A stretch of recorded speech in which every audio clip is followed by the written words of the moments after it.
कीर्ति डर जाती है और एस्टा की तरफ देखने लगती है क्योंकि खीर गर्म होती है बहुत। कीर्ति सॉरी भाभी सॉरी। कीर्ति गोपाल जल्दी से फर्स्ट एड बॉक्स लाओ। मयान रहने दे कुछ नहीं हुआ है। कीर्ति भाई आप चुप हो जाइए, देखो भाभी का हाथ पूरा जल गया है। एस्टा शांत कीर्ति मैं ठीक हूँ। कीर्ति भाभी लेकिन आपका हाथ। एस्टा अपने राइट हैंड से लेफ्ट हाथ के ऊपर से लेकर जाती है। उसका सारा घाव गायब हो जाता है। कीर्ति रेखा गोपाल और कामनी शॉक्ड होकर देखते रह जाते हैं। कीर्ति अपने पलके झपकाना बंद कर देती है। एस्टा कीर्ति को हिलाती है। क्या हुआ कीर्ति? कीर्ति ये क्या था भाभी? एस्टा मैजिक, फिर हंस देती है। मयान कीर्ति ब्रेकफास्ट कर मॉल नहीं जाना क्या? कीर्ति हाँ जाना है। रेखा दूसरी खीर की कटोरी कीर्ति को दे देती है। दादी एस्टा के सर में हाथ फेरते हुए, बेटा ये शक्तियाँ तुम घर पर आजमाओ और जब वो ज़्यादा ज़रूरत पड़े तब। अगर तुम ऐसे लोगों के सामने इस्तेमाल करोगी, लोग तुम्हारा गलत फ़ायदा उठाएंगे जो इस जादू को महसूस कर लेगा।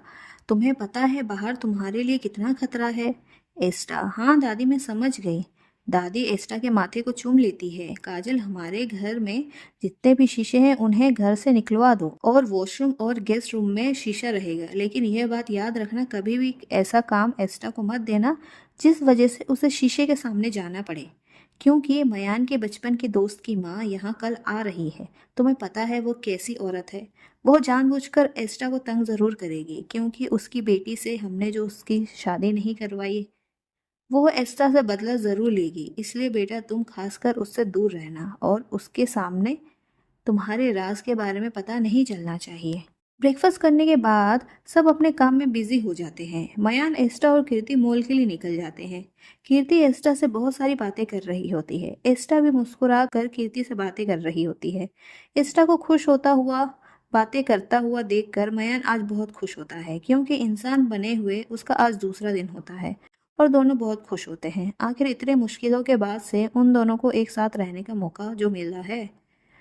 मॉल आ जाता है। तीनों मॉल के अंदर आ जाते हैं और पीछे पीछे उनके बॉडीगार्ड्स। एस्टा को सिर्फ कीर्ति और मयान ही देख सकते थे, बाकी और कोई नहीं। कीर्ति को अकेले में बात करता हुआ देखकर सभी उसको अजीब नजरों से देख रहे होते हैं। एस्टा कहती है कीर्ति मुझसे बात मत कर, सब लोग तुझे अजीब नजरों से देख रहे हैं। कीर्ति तो इसमें क्या प्रॉब्लम हो गई भाभी? मैं तो आपसे बात कर रही हूँ ना, लोगों का क्या जा रहा है? एस्टा क्योंकि मैं किसी को दिख नहीं रही हूँ, मैं सिर्फ तुझे और मयान को दिख रही हूँ। बाकी और जो भी पीछे बॉडीगार्ड्स आ रहे हैं उनको भी नहीं दिख रही हूँ मैं। तो वो तुझे अजीब ही समझेंगे ना। कीर्ति क्या भाभी सच में? एस्टा हाँ मैं तुझे बताना भूल गई थी। मयान फोन में बिजी रहता है। वह सर उठाकर देखता है तो सब उन्हें ही देख रहे होते हैं। मयंक किसी को फ़ोन करता है और कहता है यहाँ पर जितने भी पब्लिक है सबको बाहर निकालो। दूसरी तरफ से सर अभी हम बाहर कैसे निकाल सकते हैं? अगर बहाना करेंगे तो पब्लिक यहाँ पर हल्ला मचा देगी और तो और तोड़फोड़ भी हो जाएगा। मयान तो ऐसा करो थर्ड फ्लोर पूरा खाली कर दो, लेडीज सेक्शन, वहाँ पर नो एंट्री का बोर्ड लगा दो और कह देना वहाँ पर कुछ ज़रूरी काम चल रहा है, इस वजह से वहाँ पर एंट्री मना है। दूसरी तरफ से ओके सर। कीर्ति भाई आपने तो सच में भाभी के लिए सारी प्रॉब्लम दूर कर दी। मयन कीर्ति के बालों में हाथ फेरता है और कहता है वो तो मेरा फर्ज है, आखिर इसने भी तो मेरी कितनी मदद की है। फिर वो एस्टा को मुस्कुराकर देखता है। एस्टा भी शर्मा जाती है। तीनों थर्ड फ्लोर के लेडीज सेक्शन में जाते हैं।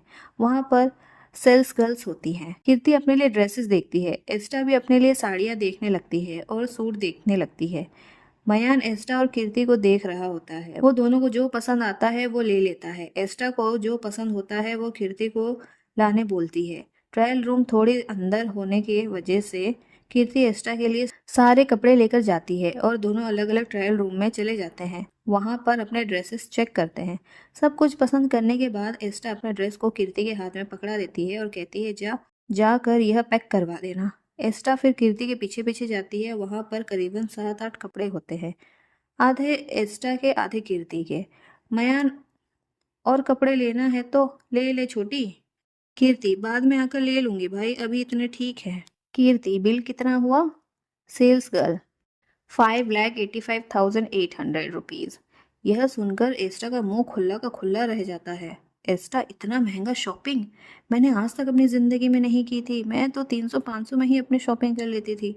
और यहाँ तो इतना महंगा है, इतने में तो मेरा पूरा घर का राशन चल जाता सालों का। मयान एस्टा के गाल खींचते हुए, वो तेरा गांव था, यह शहर है, यहाँ सब महंगे ही होते हैं। और वैसे भी तेरे लिए तो ये पैसे बहुत कम है, मैं चाहूँ तो इससे भी ज्यादा तेरे ऊपर पैसे खर्च कर सकता हूँ। आखिर तू मेरे लिए सब कुछ जो है। एस्टा, पहले परिवार फिर मैं। मयान हंसते हुए, हाँ मेरी माँ, पहले परिवार फिर तू। मयान को अकेले में हंसकर बात करता देख सेल्स गर्ल अजीब नजरों से देखते हैं। यह कीर्ति नोटिस कर लेती है और अपने भाई को बुलाकर कहती है, भैया बहुत प्रैक्टिस हो गई, आप मुझे घर में अच्छे से सिखा देना, समझे। वैसे भी मेरे को कल प्रैक्टिस दिखानी है अपनी, तभी वो मुझे सिलेक्ट करेंगे अपने ड्रामा में। मयान उसके सर पर हाथ रखकर, हाँ क्यों नहीं, मैंने बहुत अच्छे से प्रैक्टिस कर ली है। अब यह सामान ले और घर चलेगी या और भी कुछ चाहिए। कीर्ति, भाई sandals. Mayan, okay. Sales girl, sir आपका बिल। मयान अपना कार्ड निकालता है और उनको दे देता है। सेल्स गर्ल्स बिल पेमेंट करके उनको कार्ड दे देती है। तीनों फिर सैंडल्स लेने के लिए चले जाते हैं। वहां जाकर कीर्ति और एस्टा अपने लिए सैंडल्स पसंद करते हैं। एस्टा अपने लिए फ्लैट सैंडल देखती है क्योंकि उसको हाई हील्स पहनने की आदत नहीं होती है। कीर्ति अपने लिए शूज और हाई हील्स देखती है और ट्राई करने लगती है। मयान एस्टा को कहते हैं, तू भी हाई हील्स ट्राई कर। एस्टा, ना बाबा ना, मुझसे नहीं होने वाला हाई हील्स, मैं सैंडल में ही ठीक हूँ। मयान, अच्छा ठीक है। कीर्ति अपने सैंडल पहनकर चेक करती है, फिर एस्टा के पास जाती है और कहती है, भाभी आप इतने बोरिंग सैंडल्स क्यों ले रहे हो, हाई हील्स लो।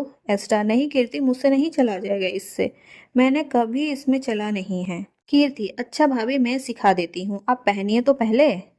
एस्टा, नहीं नहीं कीर्ति, मुझसे नहीं होगा। कीर्ति भाभी ट्राई तो करो ना, मैं हूं ना आपके साथ। कीर्ति की बात मानकर एस्टा मान जाती है और वो हील पहनती है और जैसे ही वो खड़ी होती है हील्स पहनकर वो लड़खड़ाने लगती है। कीर्ति और मयान उसको संभालने लगते हैं।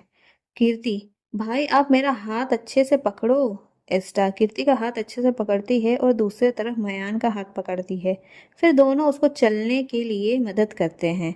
एस्टा लड़खड़ा जाती है और गिरने वाली होती है, दोनों उसको संभाल लेते हैं। कीर्ति, भाभी आराम से अपना बॉडी पोस्चर ठीक रखो, ऐसे बॉडी वेट हील्स में डालोगे तो नहीं चल पाओगे ठीक से। एस्टा, ठीक है। फिर वो आराम से चलने लगती है लेकिन इस बार भी लड़खड़ा जाती है और मुंह के बल गिरने वाली होती है। मयान उसको अच्छे से थाम लेता है। एस्टा को सिखाने के चक्कर में दोनों भूल जाते हैं वो तीनों मॉल में हैं और लोग उन्हें देख रहे हैं। कीर्ति की नज़र जब बाकी लोगों पर पड़ती है तो वो कहती है, वाह भाई वाह, क्या अच्छा डांस किया है आपने, हाँ ऐसे ही संभालना है, हाँ भाई ऐसे ही, और हाँ ऐसे ही कैटवॉक करना है, हाँ ज़रूर ज़रूर, आप फर्स्ट प्राइज़ ज़रूर लेकर आओगे, मैं डैडी को बोलूँगी आपको फर्स्ट प्राइज़ देने के लिए। फिर वो ज़ोर ज़ोर से ताली मार के हंसने लगती है।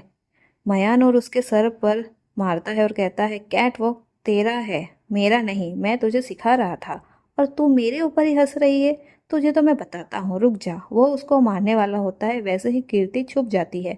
मॉल में सबको पता होता है कीर्ति को मयान कितना प्यार करता है, इसलिए किसी को भी डाउट नहीं होता है और सब अपने अपने काम में बिजी हो जाते हैं। एस्टा दोनों को देखती है जो छुप कर कहती है, बच गए। ऐसे ही वो लोग सारे अपने अपने पसंद के शूज सैंडल्स ले लेते हैं और बिल पेमेंट करके घर के लिए निकल जाते हैं।